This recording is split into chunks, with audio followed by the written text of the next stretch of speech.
સૌથી પહેલાં તો રાજકોટ શહેરના નગરજનોને દિવાળીની હાર્દિક શુભકામનાઓ અમે પાઠવીએ છીએ। આવનારા એક વીક પછી જ્યારે દિવાળીના તહેવારો શરૂ થતા હોય ત્યારે રાજકોટ મહાનગરપાલિકા વતી આપ સૌને દિવાળીની હાર્દિક શુભકામનાઓ અમે પાઠવીએ છીએ।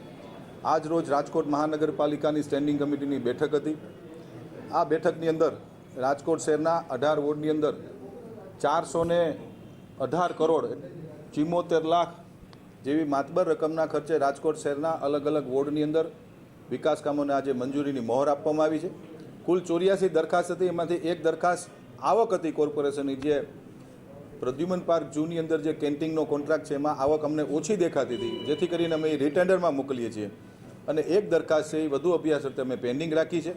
કુલ તમામ દરખાસ્તો જેટલી વિકાસ કામોની દરખાસ્ત હતી રાજકોટ મહાનગરપાલિકાના ભારતીય જનતા પાર્ટીના શાસકોએ આજે મંજૂરીની મહોર આપી છે। અને આવનારા દિવસોની અંદર આ 418 કરોડના જે વિકાસ કામોને અમે મંજૂરી આપી છે, મોટા પ્રમાણની અંદર રાજકોટ શહેરની અંદર વિકાસ કામો અમે લોકો કરવા જઈ રહ્યા છીએ।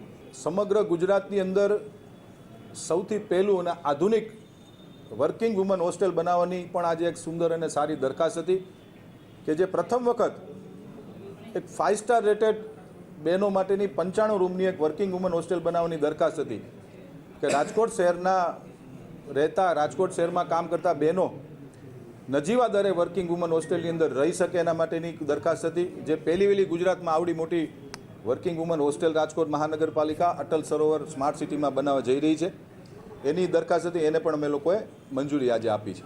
રાજકોટ શહેરમાં વારંવાર જ્યારે આપણે ભાદર નદીનું પાણી રાજકોટ શહેરમાં આપણે જ્યારે આવતું હોય છે ત્યારે એ પાઇપલાઇન ઘણા વર્ષો જૂની હતી અને વારંવાર પાણીનું બ્રેકઅપ આવતું હતું। આપણને સૌને ખબર છે કે હાઈવે ઉપર લાઇન તૂટવાના બનાવો બનતા હતા।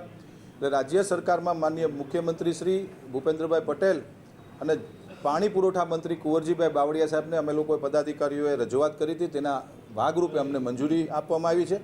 અને ભાદરથી રાજકોટની કુલ ચાર ફેઝની અંદર 126 કરોડ અંદાજિત ખર્ચે ભાદરથી રાજકોટની પાઇપલાઇનની મંજૂરી પ્રક્રિયાને પણ આજે ટેન્ડરને મંજૂરીની મહોર આપવામાં આવી છે।